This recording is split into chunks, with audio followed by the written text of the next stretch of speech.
هاعمل معاكم النهارده وصفة كلمة خطيرة دي قليلة عليها، طعمها أكتر من رائع، شكلها يبان كده واحنا بنعملها إنها صينية بطاطس بالفراخ عادية، لكن لأ خالص، مكوناتها مختلفة وطعمها كمان مختلف جدا، معمولة بصوص فيه ميكس حلو على حادق مديها طعم رائع، صدقوني بعد ما تجربوها هتدمنوا طعمها. هستعمل في الوصفة دي أوراق الفراخ، وخدت منها الجزء ده بس، غسلته وصفيته كويس جدا من ميته، وهنتبلها بقى برشة من الملح والفلفل الأسود والبابريكا، وهنحط كمان معاهم شوية حلوين من الزعتر، طعمه بيفرق جدا في الوصفة دي. ممكن لو حابين تستعملوا الورك كله، بس برضو يفضل ان احنا نقسمه النصين عشان ما ياخدش معانا وقت كتير في التسوية. وهنقلبها على الناحية التانية برضو وهنتبلها بنفس التتبيلة، وهدعك بقى الفراخ كلها بالتوابل دي كويس قوي، وهنسيبها على جنب شوية تتشرب منها على بال ما نجهز بقية المكونات. هنحتاج لكام واحدة من البطاطس والجزر، الكمية طبعا اللي هتستعملوها زي ما تحبوا. قشرتهم وقطعتهم مكعبات حجمها متوسط، مش عايزينها كبيرة قوي عشان تستوي كويس، ولا برضو تطلع صغيرة قوي عشان ما تتهريش. هنسخن طاسة أو صينية على قد كمية البطاطس والفراخ اللي احنا عاملينها، وهنحط فيها معلقتين من زيت الزيتون، أو ممكن نستعمل زيت نباتي، مع معلقة كبيرة من الزبدة أو السمنة.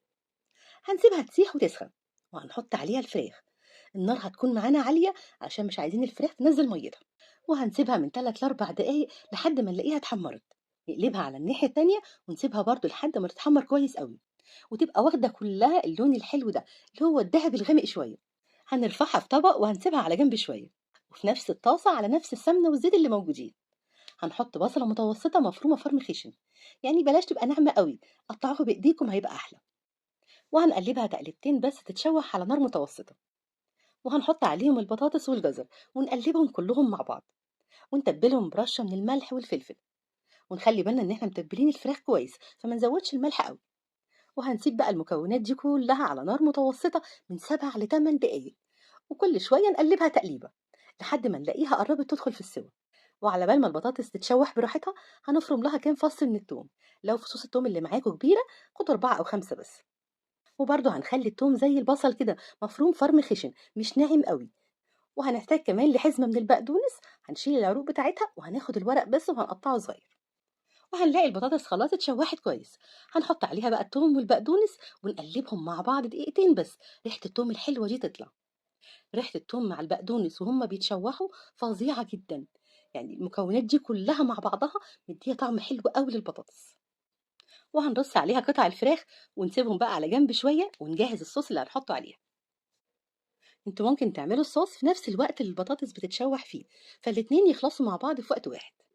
في طاسة هنحط 4 أو 5 معالق كبار مليانين من العسل، وما تقلقوش من كمية العسل دي، الطعم هيبقى مظبوط جدا. وعليهم 3 معالق كبار مليانين من الصويا صوص، وعصير ليمونتين، ومعلقة كبيرة من الخل، ومعلقة كبيرة من المستردة، ومعلقتين كبار مليانين من صلصة الطماطم. وعليهم كمان هنحط شوية حلوين من بذور الفلفل الحار، اللي مش عايزها سبايسي قوي هنحط بس رشة بسيطة تظبط الطعم. وقلبوا بقى المكونات دي كلها مع بعضها كويس قوي لحد ما تسخن. لو لقيتوا الصوص تقيل قوي حطوا عليه معلقتين او 3 من الميه. وهناخد الصوص ده وهنحطه على الصينيه بتاعتنا، وعايزاكم بقى تتخيلوا معايا كده مكونات الصوص دي كلها مع الفراخ والبطاطس طعمها هيبقى عامل ازاي. مفيش كلام يوصفه، طعمها خطير جدا. وهناخد بقى الصينيه الحلوه بتاعتنا دي وهندخلها الفرن، هنكون مسخنينه على درجه 200، هنحطها في الرف الاوسط، هتاخد من 30 ل 40 دقيقه، يا دوب المكونات كلها تتسبك مع بعضها وتكمل تسويه، ونطلعها وتتقدم وهي سخنه. مش محتاجين جنبها اي حاجه غير طبق سلطه خضراء، واللي حابب ممكن يعمل جنبها رز ابيض. الفراخ مستويه كويس جدا، البطاطس والجزر كمان مستويين ومحافظين على شكلهم مش مهريين.